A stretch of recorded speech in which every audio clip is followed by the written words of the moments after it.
Today's show, Good Morning Texas visits the iHeartRadio Country Music Festival. How one man is set on keeping Austin weird. And how to play soccer without ever getting injured. All this and more coming up on Good Morning Texas.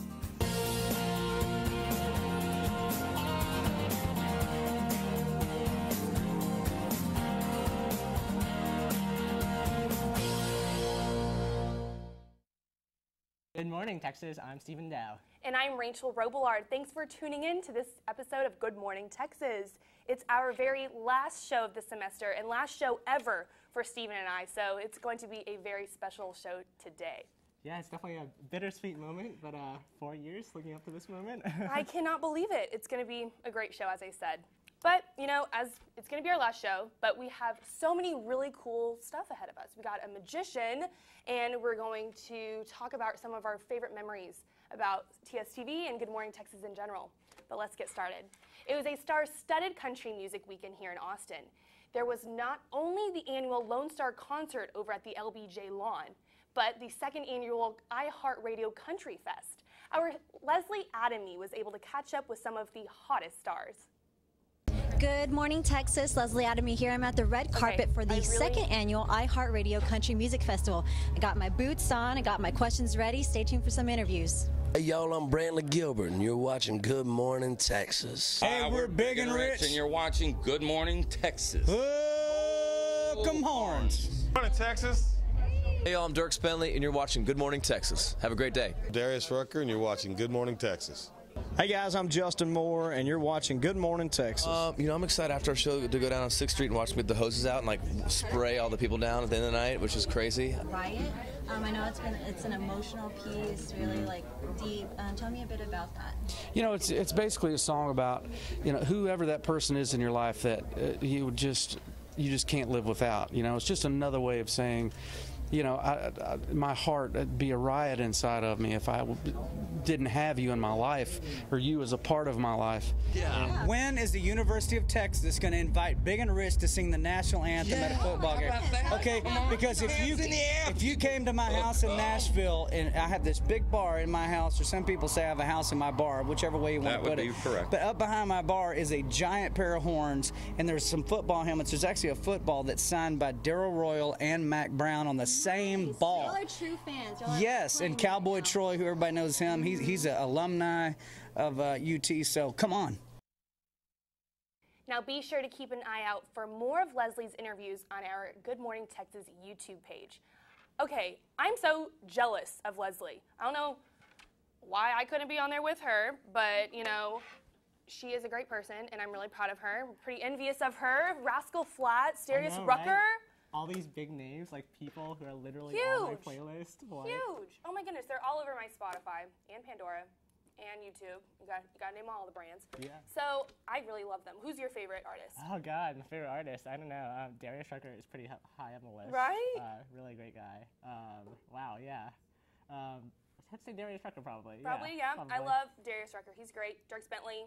But Rascal Flatts, they've always been my favorite growing up. I mean, like all their songs, just from when I was younger to even now, they're still so hot. They're just super classic, and they're still really up to date. Yeah, so relatable. I truly enjoy them for sure. Definitely, definitely. Now, Austin has country music, but Austin's also known for keeping it weird due to the recent growth in high property values. Something Austin's quirkiness is fading. Joanna Ills shows us how one man strives to keep his city the way it's supposed to be. Hidden in the Soco district, you'll find something that looks straight out of a fairy tale. James Talbot's 3-story piece of art used to look like this, just a simple 1-story house. And that's why Casa Neverland is considered one of Austin's weirdest homes. My version of Austin weirdness happens to have this eclectic army brat look to it, kind of exotic counterculture. At the front door, you'll see xylophones in place of a doorbell, colorful mosaic tiles adorned inside and out, and if you look closely, you'll even spot a few hideaways, plus a footbridge that connects to a 35-foot tower. These are just some of the features that draw hundreds of spectators to this Neverland-inspired eco-funhouse.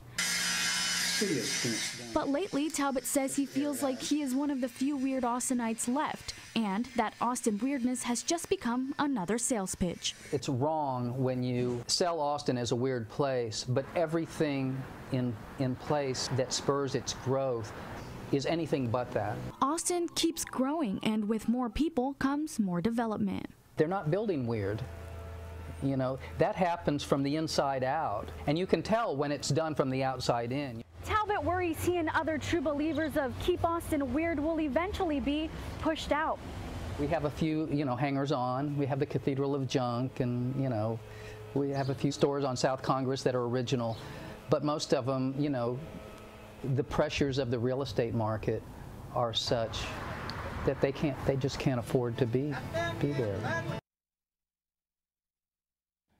I think this guy is totally right about, the changing character of the Austin landscape. If you just look on the drag today, half of it's probably owned by some national corporation and not a local business. Exactly. Urban Outfitters is taking over the entire drag nowadays. They took everything's going out and they bought them over, which is crazy to think. I was actually downtown yesterday for Cinco de Mayo and realized how many Starbucks there are downtown. What happened to keeping Austin local? I'm not really sure, but it's making me really sad. I really wish we had some more local venues. Instead of local groceries, we probably have 3 7-Elevens in a 1 mile radius. Yeah. JP's Java, now 7-Eleven. I highly want to keep Austin local, so I really understand what he's saying, and thank you, Joanna, for sharing the news with us. Now, speaking of soccer, which has nothing to do with keeping Austin weird and local, soccer can be pretty local. You can go to play Zilker Park, soccer. Yeah. So many sports at Zilker Park, you can play sports. But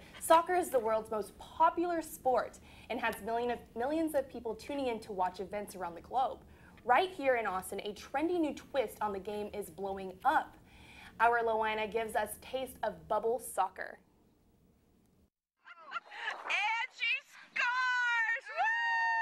Bubble soccer has picked up quite a following in the U.S. Originating in Europe, this sport has blown up on social media and has been featured on shows like Jimmy Fallon.